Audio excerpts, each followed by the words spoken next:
안녕하세요. 펜타시큐리티 시스템의 웹 방화벽 와플의 프로덕트 매니저를 맡고 있는 정태준입니다. 오늘은 2012년 하반기 웹 공격 동향 보고서에 대한 분석을 진행하려고 하는데요. 웹 공격 동향 보고서는 펜타시큐리티 홈페이지에서도 다운로드 하실 수 있습니다.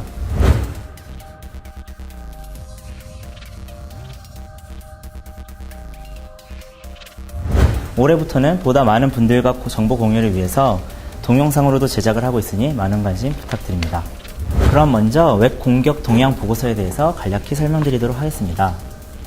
웹 공격 동향 보고서는 펜타시큐리티 시스템의 웹 방화벽, 와플이 도입되어 있는 고객들의 동의하에 고객 시스템에 기록된 탐지 로그 통계 자료들을 제공받아서 제작됩니다. 펜타시큐리티 시스템의 인텔리전트 커스터머 서포트, 즉 ICS 시스템으로 이 탐지 로그 통계 자료들을 분석하여 웹 보안 위협에 대한 트렌드와 공격 유형 분석에 대한 정보를 제공하게 됩니다. 이를 통해 고객들은 보안 위협 트렌드를 사전에 파악해 대비할 수 있습니다. 현재 웹 공격 동향 보고서는 연 2회 배포되고 있고, 이번 하반기 보고서에서는 공공기관을 제외하고 탐지 로그 통계 자료 제공에 동의한 고객들의 와플 600여 대로부터 받은 정보가 포함되어 있습니다.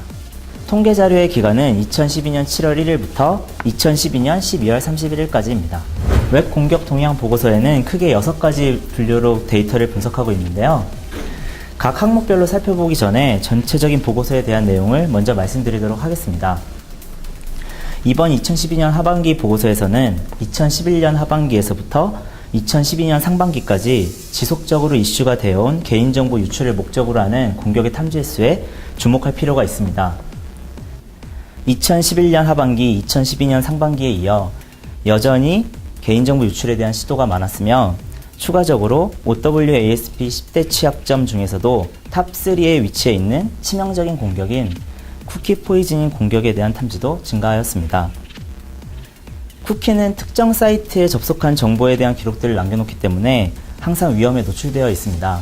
쿠키 포이즈닝은 쿠키를 변조하여 특정 계정에 대한 접근 권한을 얻거나 다른 사용자의 쿠키를 훔쳐서 인증 절차 없이 웹 어플리케이션을 속여 사용자 계정에 접속하는 공격으로, 이 공격이 성공할 경우 역시 개인정보 유출 등의 추가 피해로 이어질 수 있습니다.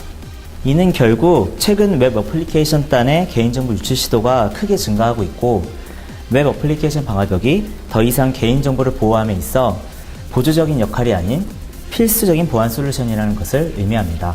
그럼 이제부터 각 분류별로 데이터 분석을 진행해 보도록 하겠습니다. 첫 번째 분류는 와플 룰 기준 분류입니다. 이 그래프는 와플의 공격 탐지 룰, 별 탐지 빈도를 보여주는데요.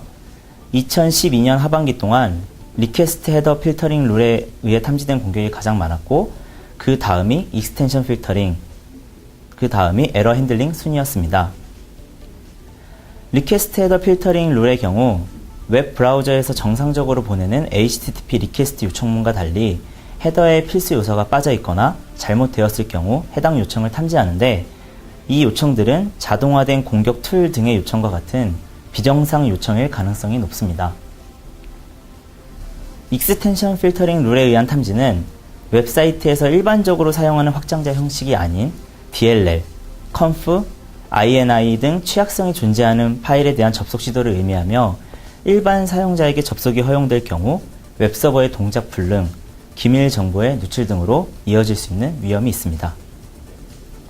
에러 핸들링 룰은 웹 어플리케이션 사용 시에 발생할 수 있는 각종 에러의 부적절한 처리로 인해 악의적인 사용자들에게 해당 사이트가 가진 잠재적 취약점에 대한 힌트를 제공하는 등 다양한 보안 문제를 야기하는 것을 방지하기 위한 룰로서 웹서버, WAS, DBMS 서버 등에 대한 에러 메시지를 관리하여 정보 유출을 막는 역할을 합니다.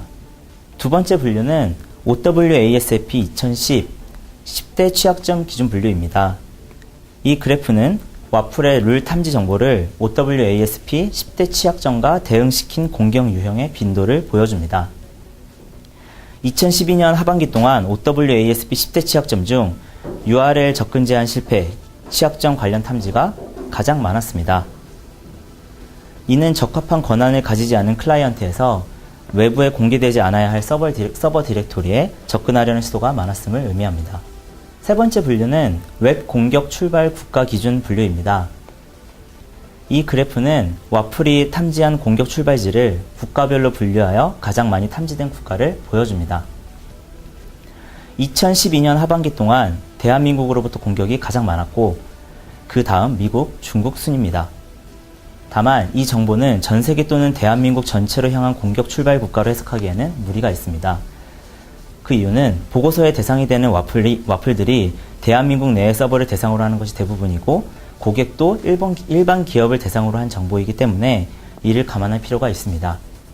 네 번째 분류는 웹 공격 목적 기준 분류입니다. 이 그래프는 와플의 룰 탐지 정보를 공격 목적과 대응시킨 공격 유형의 빈도를 보여주는데요. 2012년 하반기 동안 취약성 파악을 목적으로 한 공격이 가장 많았고 그 다음이 정보 유출 순입니다. 여기에서 취약성 파악은 자동화된 공격 툴 등을 통하여 HTTP의 규격에서 벗어난 요청 또는 응답을 하거나 표준에 정의된 형식을 벗어난 URI 요청을 하는 행위 또는 웹사이트의 디렉토리 내용을 노출시키는 방법 또 에러 메시지를 노출시키는 방법 등을 통해서 웹사이트에 어떠한 취약성이 존재하는지 공격을 위한 사전 정보를 조사하는 행위입니다.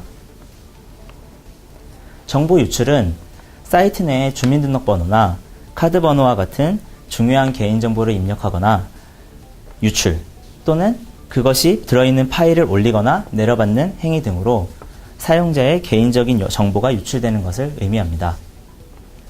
다섯 번째 분류는 와플 룰별 위험도 기준 분류입니다. 이 그래프는 와플의 룰을 위험한 정도에 따라 심각, 중요, 보통, 낮은 순으로 분류하고 그에 따른 공격 빈도를 보여줍니다. 2012년 하반기 동안 보통의 위험도 수준의 공격이 가장 많았고 그 다음으로 높은 심각 순입니다. 와플의 룰별 위험도는 부록의 분류 기준이 있으며 OWASP 10대 취약점 분류 기준을 참고하여 펜타시큐리티 시스템에서 자체적으로 분류하였습니다.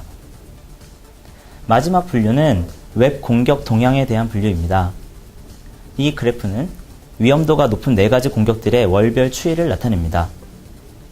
그래프를 보시면 개인정보 유출의 시도가 가장 많았고 쿠키 값을 변조하여 특정 계정에 대한 권한을 얻거나 어떤 인증 과정을 거치지 않고도 사용자 계정 정보를 얻을 수 있는 쿠키 포이즈닝에 의한 공격 시도가 그 다음으로 많았습니다. 이상으로 각 분류별 데이터 분석을 살펴보았는데요. 추가적으로 와플 룰에 대한 설명, 와플 룰과 위험도의 관계, 와플 룰과 OWASP 10대 취약점과의 관계 등은 보고서의 마지막에 있는 부록을 통해 살펴보실 수 있습니다.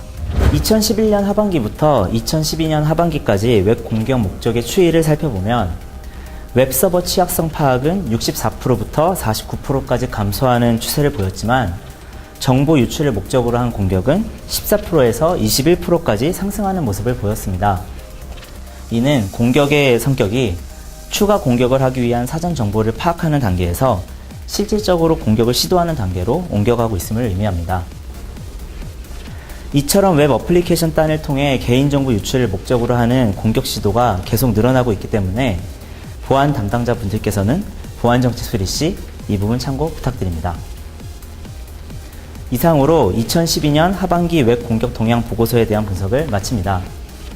웹 공격 동향 보고서는 펜타시큐리티 홈페이지에서 다운로드 받으실 수 있으며 네이버에서 펜타시큐리티를 동영상으로 검색하시면 동영상 콘텐츠를 확인하실 수 있습니다. 고맙습니다.